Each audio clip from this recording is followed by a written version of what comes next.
पतना जय माता दी। मित्रों, लगन में बैठा हुआ राहु क्या अच्छा और बुरा फल दे सकता है, तो मैं आपको बताता हूँ। लगन में राहु किसी भी राशि का बैठा हो और टेरे में जहाँ भी सूरज होगा वहाँ जाकर उसे ग्रहण लगा देगा, यानी कि उसके रिश्तेदारों से संबंध जो रिश्तेदारी उस घर में है उसको ख़राब कर देगा। जैसे पहले घर में है तो वो आप चिड़चिड़ा हो जाएगा, दूसरे घर में है तो कुटुंब से नहीं बनेगी, तीसरे घर में है तो छोटे भाई से नहीं बनेगी, चौथे घर में सूरज है तो उसकी माँ से नहीं बनेगी, पाँचवें में है तो पुत्र से नहीं बनेगी और भाभी बड़े से नहीं बनेगी, छठे में है तो ननिहाल से नहीं बनेगी, सातवें में है तो स्त्री से नहीं बनेगी, आठवें में है तो खोजी प्रवृत्ति मृत्यु से ना डरने वाला, बिना बात के लड़ने वाला, नौवें में है तो भाग्यहीन हो जाता है, छोटे भाई की पत्नी से नहीं बनती, दसवें में है तो पिता से नहीं बनती, 11वें में है तो बड़े भाई से नहीं बनती, छोटी भाभी से नहीं बनती, और जो अपना 12वें घर में है तो कंजूस है और उसमें पैसे का नाजायज़ खर्चा होगा, अच्छी जगह तो लगेगा नहीं। फिर ये आदमी आकर्षक होता है, दो धारी सोच रखने वाला होता है, आपसे बात कर रहा है तो सोच कहीं और रहा होता है, इसका आकर्षक चित्र होता है, इसका डरावना स्वभाव होता है, लोग इससे डरते भी हैं। और इसकी एक निशानी ये है कि घर के अंदर मेन गेट के एंट्री करते ही पहले लैट्रिन बाथरूम आता है और नज़दीक पड़ोस में 4-5 घर आगे पीछे छोड़कर कोई ऐसा घर होता है जो उजड़ा हुआ होता है, जहाँ ये जन्म लेता है वहाँ पर जहाँ रह रहा है ये बातें वहाँ हो सकती हैं।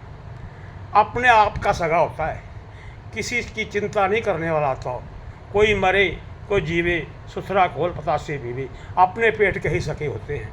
निठल्ले आलसी, बातों से खुश कर देने वाले, काम चाहे हो ना हो यकीन दिला देंगे कि ये काम हो गया।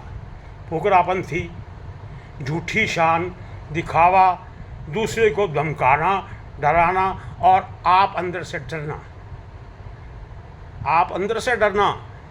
अपने आप को समझदार और दूसरे को मूर्ख समझना, ऐसे इंसान होते हैं।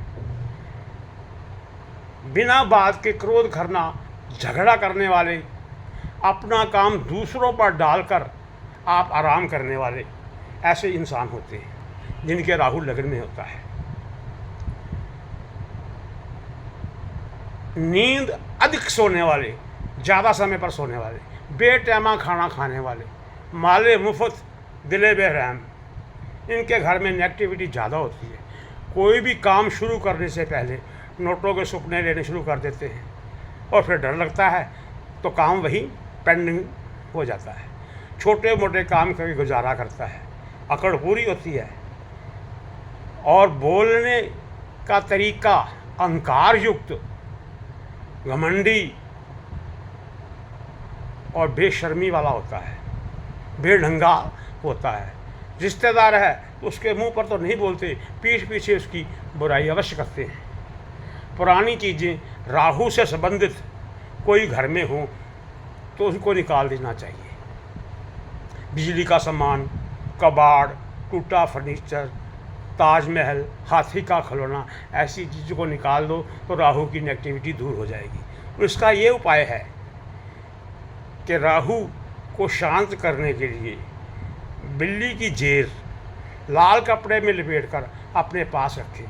दूसरा उपाय ये है कि 4 किलो जौ लेके मिट्टी की हांडी में, जिसमें जौ आ जाएं 4 किलो, उतनी मिट्टी की हांडी ले ले, उसमें दूध डालकर धो दे और जल प्रवाह कर दे। ऐसा करने से राहु शांत हो जाएगा। और अपनी लैट्रिन वाली शीट जो है अपने हाथों से साफ़ करे तो उसका राहु बहुत ज़्यादा शांत होगा। और मंगलवार के दिन यदि वो हनुमान जी के जाकर नमस्कार करता है, हनुमान चालीसा पढ़ता है, तो उसका भी राहु शांत हो जाता है। जय माता दी।